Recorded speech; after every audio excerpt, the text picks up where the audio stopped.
Assalamualaikum warahmatullahi wabarakatuh. Salam sejahtera untuk kita semuanya. Shalom.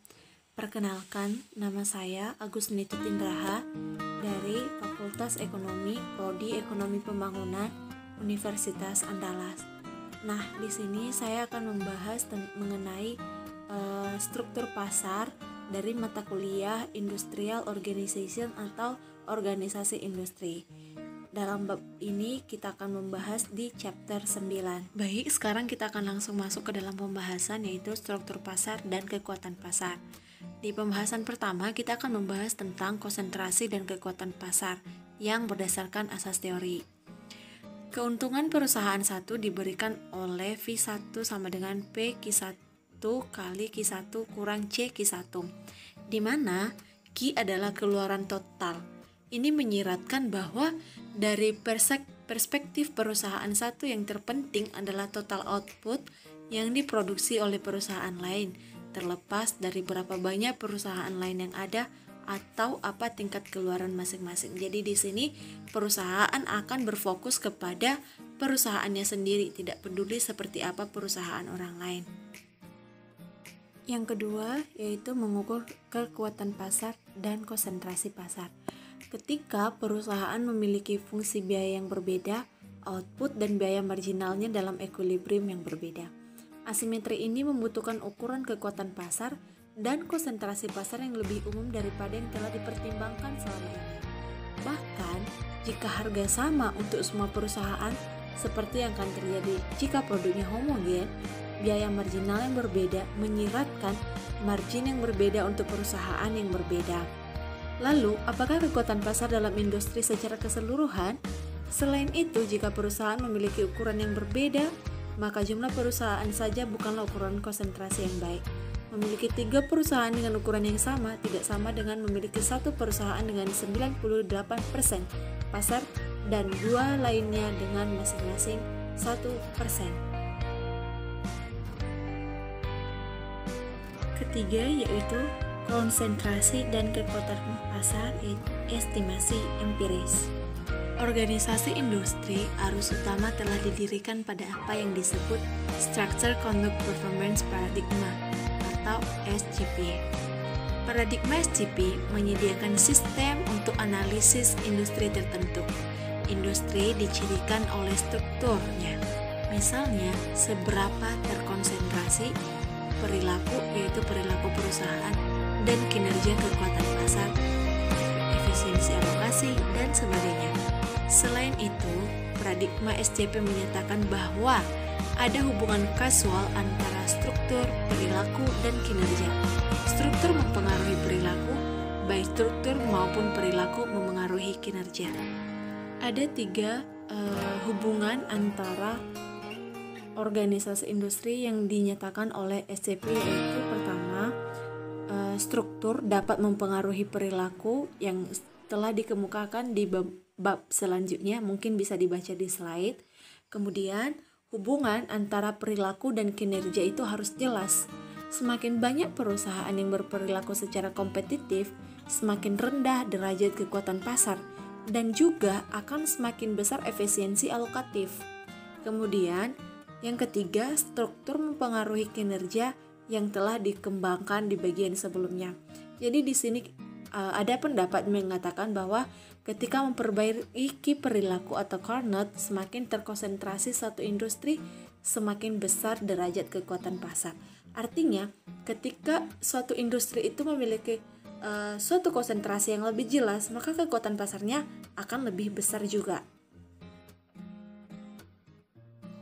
Nah, di sini hubungan antara konsentrasi dan perilaku non-kompetitif adalah positif. Akhirnya, menurut definisi, hubungan antara perilaku non-kompetitif dan kekuatan pasar juga positif. Ketika semua ini disatukan, harus ada hubungan positif antara konsentrasi dan kekuatan pasar. Artinya ketika konsentrasi dinaikkan, maka kekuatan pasar juga akan semakin meningkat. Dengan demikian, kita dapat memiliki implikasi yang dapat diuji, yang dapat disebut sebagai hipotesis kinerja struktur. yaitu hubungan positif antara konsentrasi dan kekuatan pasar. Untuk menguji hipotesis ini, diperlukan data tentang konsentrasi dan kekuatan pasar. Yang pertama biasanya mudah diperoleh, misalnya pangsa pasar berdasarkan data penjualan. Nah, dari data-data penjualan ini kita dapat mengetahui pangsa pasarnya. Kemudian dengan mengukur indeks Lafner, indeks kekuatan pasar yang telah kita pertimbangkan. Lebih sulit pada kenyataannya hal itu biasanya tidak mungkin. Namun, jika biaya tetap nol dan biaya marginal konstan. Oleh karena itu, banyak ekonom telah mengumpulkan data tentang konsentrasi dan tingkat keuntungan untuk sejumlah industri dan juga telah memperkirakan hubungan ekonometrik antara variabel-variabel tersebut. Artinya, misalkan kita memiliki data tentang tingkat keuntungan rata-rata dalam industri saya serta konsentrasi di industri. Kemudian, kita akan mengharapkan industri dengan konsentrasi yang lebih tinggi untuk menunjukkan tingkat keuntungan rata-rata yang lebih tinggi, yaitu koefisien positif dalam regresi tingkat keuntungan.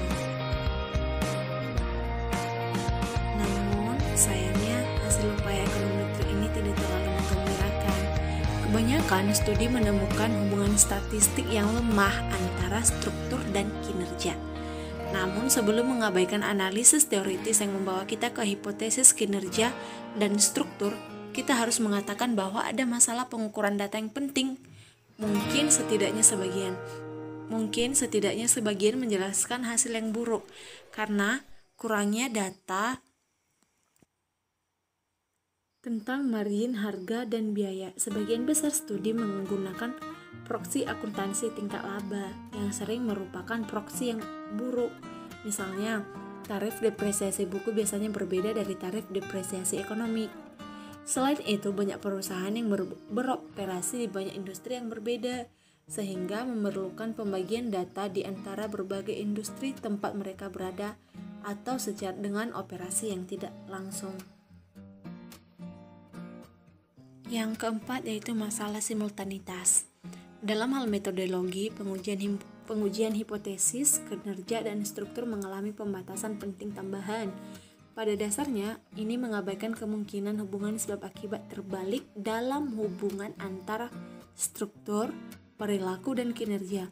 Dalam praktiknya, kemungkinan besar efek langsung dan sebaliknya dalam paradigma SCP adalah penting. Ini mungkin menjelaskan mengapa hubungan statistik antara konsentrasi dan profitabilitas tidak signifikan. Ini mungkin hanya penjumlahan dari dua efek dengan tanda yang berlawanan. Yang kelima yaitu penafsiran. Hipotesis kolusi adalah bahwa konsentrasi menyiratkan kekuatan pasar melalui peningkatan kolusi antar perusahaan. Jika ini masalahnya, maka pembuat kebijakan harus peduli dengan apapun yang meningkatkan konsentrasi industri dan merger. Beberapa studi empiris telah menggunakan data tingkat perusahaan. Dalam regresi ini, koefisien pada konsentrasi lebih rendah daripada regresi dengan data tingkat industri. Selain itu, pangsa pasar perusahaan memiliki dampak positif pada tingkat laba. Bukti ini memberikan beberapa dukungan untuk hipotesis efisiensi. Faktanya, jika semua perusahaan sama-sama efisien, yaitu biaya marginal yang sama, maka pangsa pasar tidak akan memiliki kekuatan penjelas sehubungan dengan tingkat laba.